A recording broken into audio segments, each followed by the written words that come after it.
Thank you, Mr. Speaker. Oh, is this one on? Yes.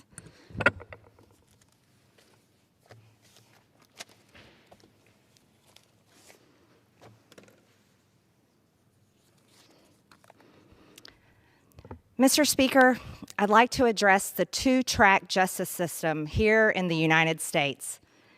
If you're part of the Democrat-sponsored Democrat terrorist organizations BLM and Antifa, you can burn down American cities for an entire year, get bailed out of jail, and face no investigation or commission from Congress. Meanwhile, if you're a Trump supporter who happened to be at the Capitol on January 6th, you face exorbitant bail, solitary confinement, abusive jail guards, and no due process. This is an outrage. Just today, just this week, Congress told all of the American citizens that Congress cares more about Congress than the American people.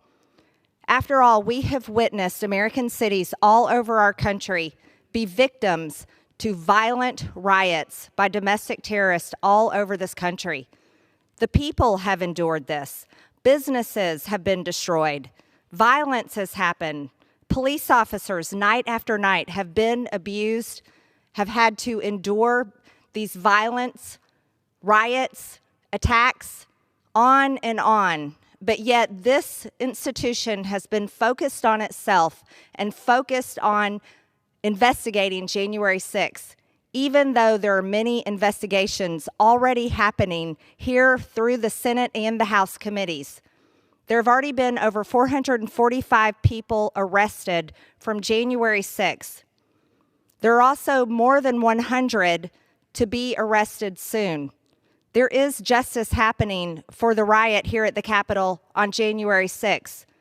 Republicans and Democrats together are against the violence and the riot that happened here in the Capitol on January 6th. But the problem lies with this. Republicans and Democrats are not together on the violence that's happened to the people all over this country throughout the past year. And that's why Congress is only concerned with itself and not about the American people. Rioters did a horrific and jaw-dropping amount of damage to cities across America. During 2020, there was up to $2 billion in damage due to the riots that swept the nation, the most expensive in insurance history. By the way, that's not a $2 billion bailout fund coming from the government. That's not a taxpayer-funded check. That's private money. That's private money that insurance companies are having to pay because domestic terrorists rioted. The damage done to federal buildings has been incredibly costly. BLM rioters in Nashville set a federal courthouse on fire. The destruction is estimated to have cost $1.2 million in damages. This is a federal courthouse. Why were those involved attacking and setting fire to this federal courthouse not called insurrectionists? It's a question that needs to be asked. Rioters in Portland destroyed barriers and attempted to burn down government buildings, causing $1.6 million in damage to the federal courthouse downtown. See? Why is this not called an insurrection? And again, why is Congress not concerned with creating a commission for this type of damage and the people that caused this attack? In Guilford County, North Carolina, a courthouse was broken into and set on fire, resulting in roughly $200,000 in damages. Again, it's a courthouse. Why is that not called an insurrection? And there's not a government bailout and a commission in place to investigate these things. Los Angeles, Oakland, Louisville, and Dakota City also had damage to federal buildings. These cities are not being named. Members of Congress are not demanding a commission to investigate the damages happening to the federal buildings in these cities. No one is being called insurrectionist for the damage that is done to these federal buildings. As a matter of fact, most of the time, if you watch the news, they're called peaceful protesters. These are not peaceful protests. These are violent domestic acts of terror. And this is exactly how they should be viewed, and this is how they should be handled. The looting, burning, and destruction across America has cost cities millions and millions of dollars. Riots caused an estimated $55 million in damages in Minneapolis alone. Minneapolis city officials estimate 700 buildings were damaged, burned, or destroyed, including, in one estimation, 360 local businesses. But I have an article right here.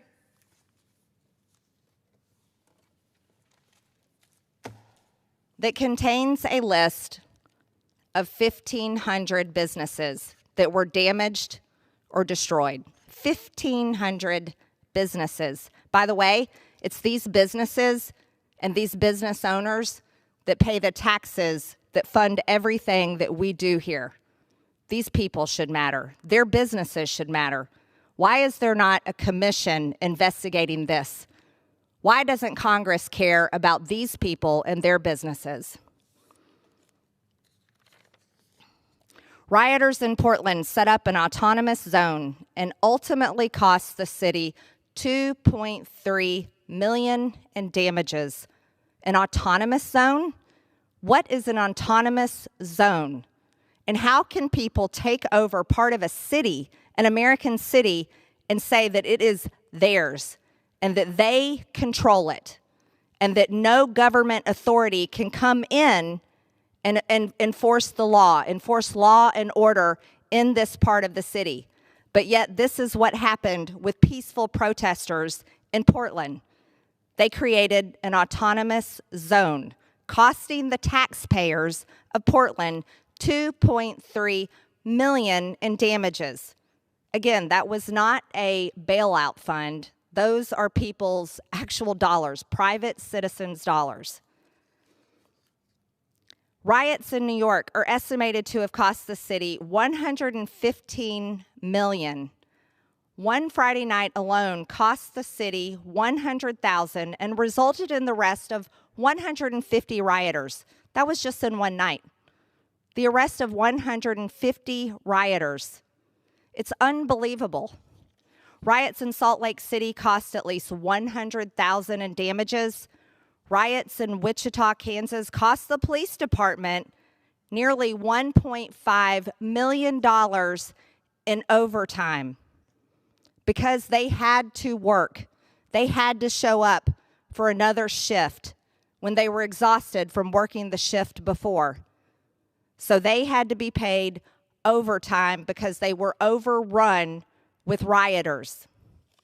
Riots in Denver cost the city at least $5.5 million in damages and overtime.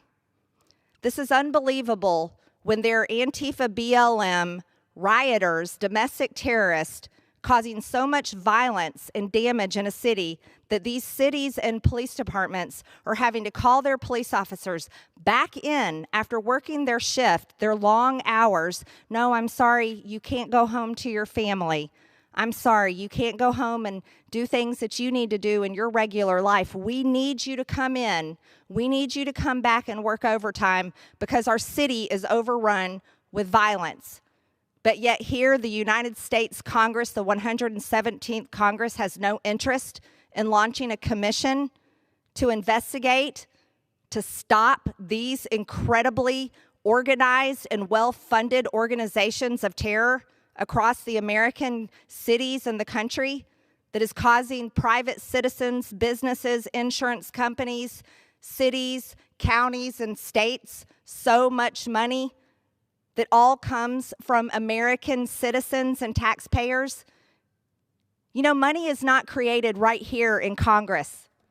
This is not a facility, this is not an institution that creates revenue. The only revenue that Congress operates on is the American people's tax dollars that they have to pay right here to the federal government. Congress needs to learn to put the people first and not itself. Riots in Baltimore cost the city an estimated $26 million. Again, taxpayer dollars, private citizens' dollars. Riots in Kansas City resulted in $2.1 million in damages, mostly over the course of just one weekend. That's some kind of party, isn't it? Where Antifa and BLM terrorists can go out and just riot in violence and rage in one weekend, costing a city $2.1 million. Rioters in Kenosha, Wisconsin, injured police officers set off fireworks near the police and courthouse and set at least 2 city trucks on fire. Altogether, the destruction cost the cities $50 million. Does anyone understand what $50 million is? That's an exorbitant amount of money in damages for people that were angry and think that it's okay to riot and destroy other people's property, other people's businesses, and tear down a community. There's no excuse for that.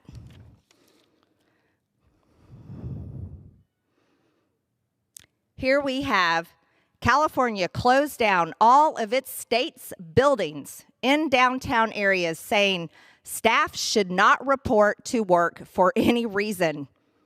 That sounds like some kind of third world country where you have California closing down all of its state buildings in downtown areas, saying that your staff should not report to work for any reason. Why? Because it's too dangerous for you? But yet this Congress is so concerned with spending an unknown amount of money on a January 6th commission when there's already multiple investigations underway. There's already been 445 arrests already made, 100 more to take place. But yet this Congress is not concerned about all of the violence and the organizations that caused all of this, to the point where California has to say, don't come to work, it's dangerous. Look at this. It's unreal. This is our country. The police officers who defend Americans paid a great price as well, just like the Capitol police officers here in the Capitol did. The police officers all over the country in American cities, it didn't just happen to them on one day for part of the day. It happened to them night after night, day after day, continuously. In some cities, for a short time, weeks, but in some cities, months and months, and it still continues. The Major Cities Chiefs Association found that between May 25th and July 31st, there were 8,700 protests nationwide. 8,700. How many was there on January 6th? 1. Nearly 600 of those protests were declared riots, with violence and criminal acts, and 2,385 looting incidents were reported. 600 of them were declared violent riots.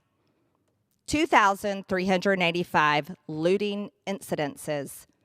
Again, how many times did that happen here at the Capitol? We'll go with 1 riot. But this Congress is more interested in spending an unknown amount of money to investigate 1 riot here, because this Congress seems to only care about itself and not the American people. 3/4 of law enforcement agencies reported officers harmed during the protest. 3/4, guys, 3/4 of law enforcement agencies. Why don't we hear about them over and over on the news? Does no one care about those police officers' lives? Apparently not. This Congress obviously doesn't.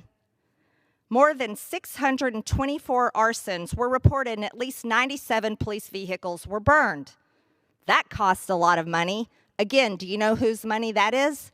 The taxpayers' dollars that did nothing wrong to deserve these riots in their cities, and the police officers that did a good job and do a good job every day don't deserve it either, just because of the actions of a few bad apples. The MCAA reported that over 2,000 law enforcement officers were injured in these 9 weeks alone. This is why I introduced H.R. 2446 to award police all over the country who defended American cities. They deserve medals. They deserve medals because no one is acknowledging what they have gone through night after night, day after day, with what CNN calls peaceful protest. I don't think so.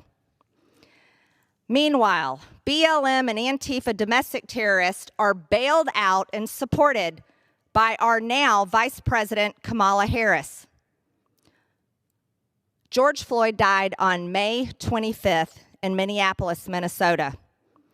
As you see here, on June 1st, we have then Senator Kamala Harris and then Vice Presidential candidate for the United States tweeting a link to the Minnesota Freedom Fund, encouraging people, if you're able, chip in now. Chip in now. Spend some more money to the Minnesota Freedom Fund to help post bail for those protesting on the ground in Minnesota. But yet we know what was going on. These were not protests. These were violent riots. I'm sorry, you can't stand in front of a city on fire and people fighting and say, it's a protest. It's a riot, and it's not peaceful. In fact, Kamala Harris and, unfortunately, my own colleague from Minneapolis, Ilhan Omar, have shared links to the Minnesota Freedom Fund with their millions of Twitter followers. And you know what? It raised a lot of money for the Minnesota Freedom Fund. In August, the Minnesota Freedom Fund reported that it had raised $35 million in donations. Yes, when the Democrat candidate for the Vice President of the United States says donate to the Minnesota Freedom Fund, people donated. When the Congresswoman from Minneapolis, Minnesota, shared on her Twitter to millions of followers and said, pointed down, meaning follow suit, donate, guess what? They raised $35 million. And guess what happened from that? As a result of all the money raised by then Senator Kamala Harris and then the Democrat Vice President candidate of the United States, now our current Vice President and current Congresswoman from Minneapolis, Minnesota, 184 domestic terrorist criminals that rioted, 184 of them were bailed out from the Minnesota Freedom Fund.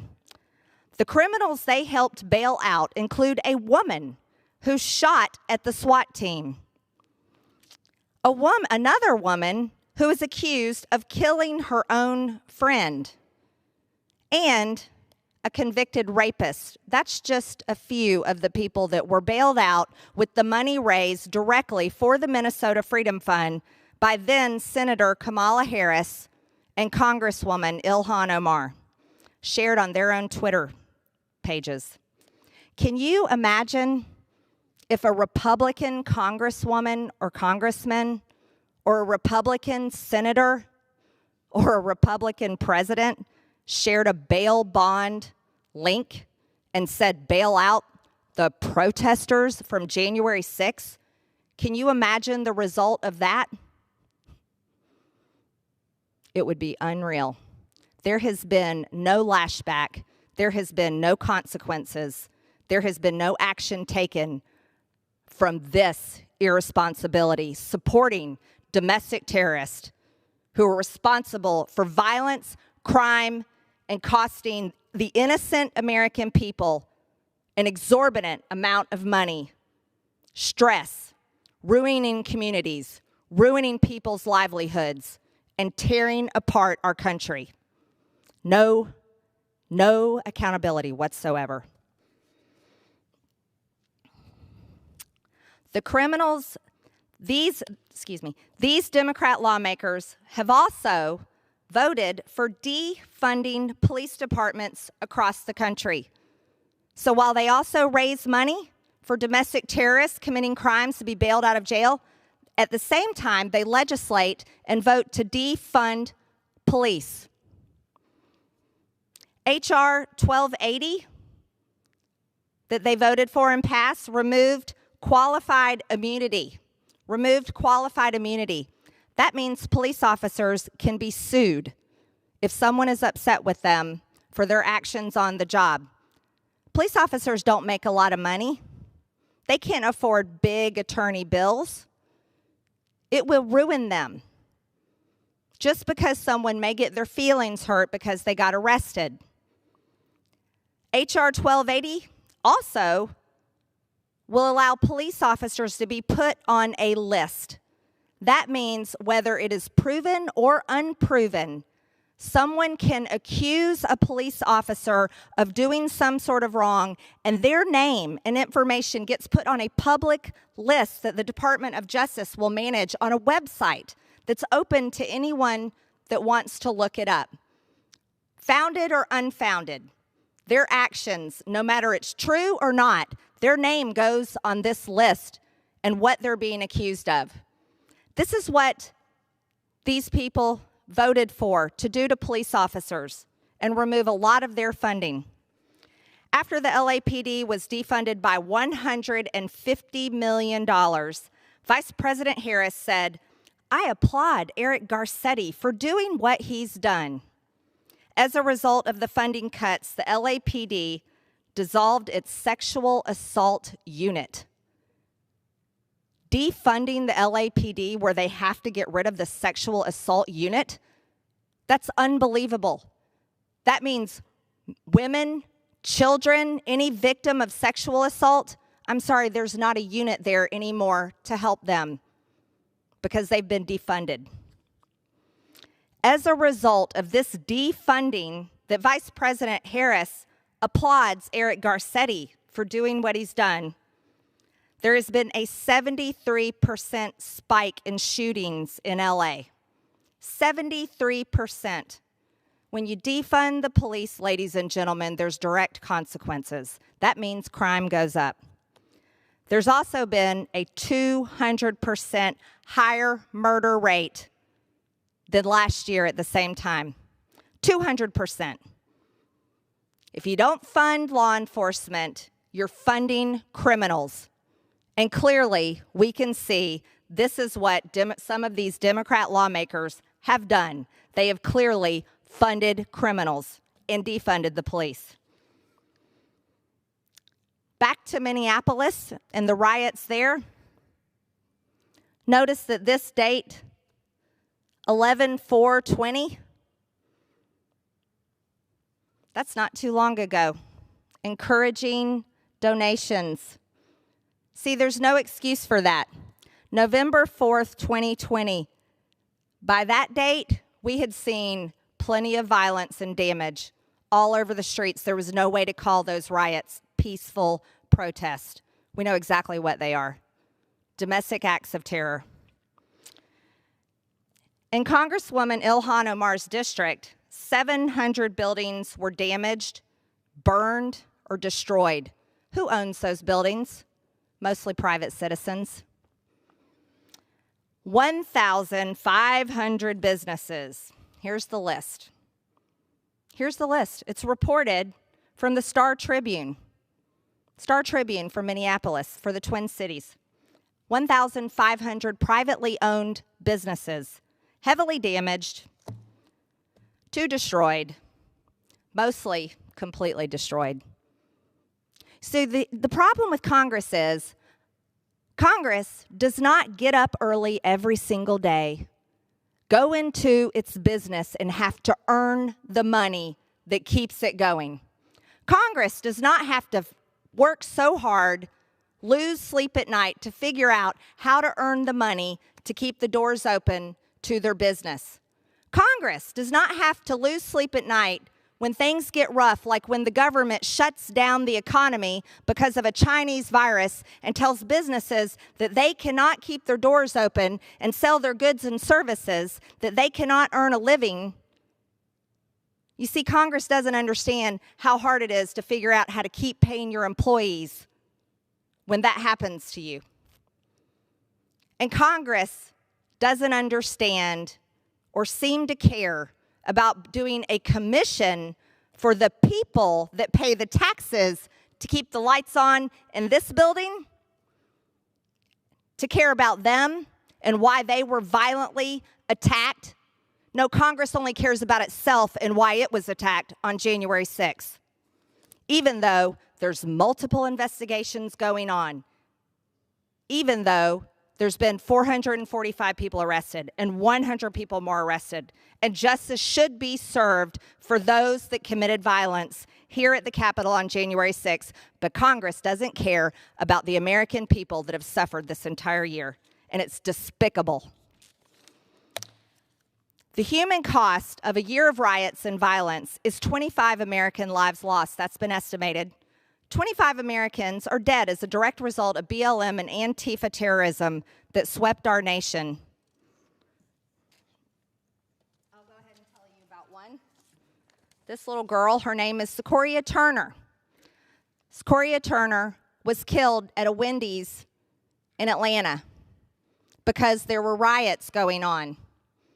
Sequoia Turner's mother was pulling in the Wendy's, turning around, trying to go the right way, when gunshots were fired that took Sequoia Turner's life. She was 8 years old.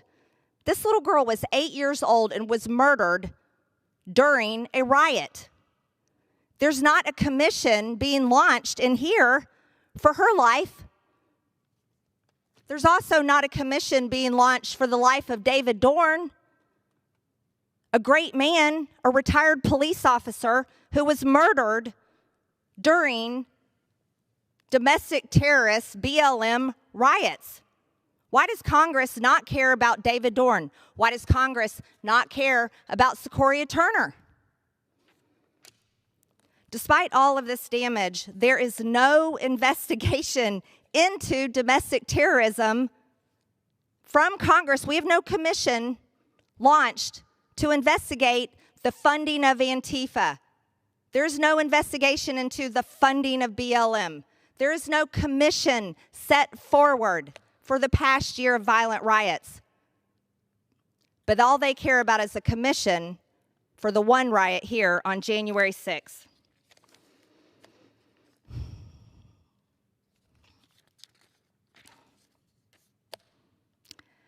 The accused on January 6th they've been abused behind bars. They've been denied due process rights. They are still being held in jail.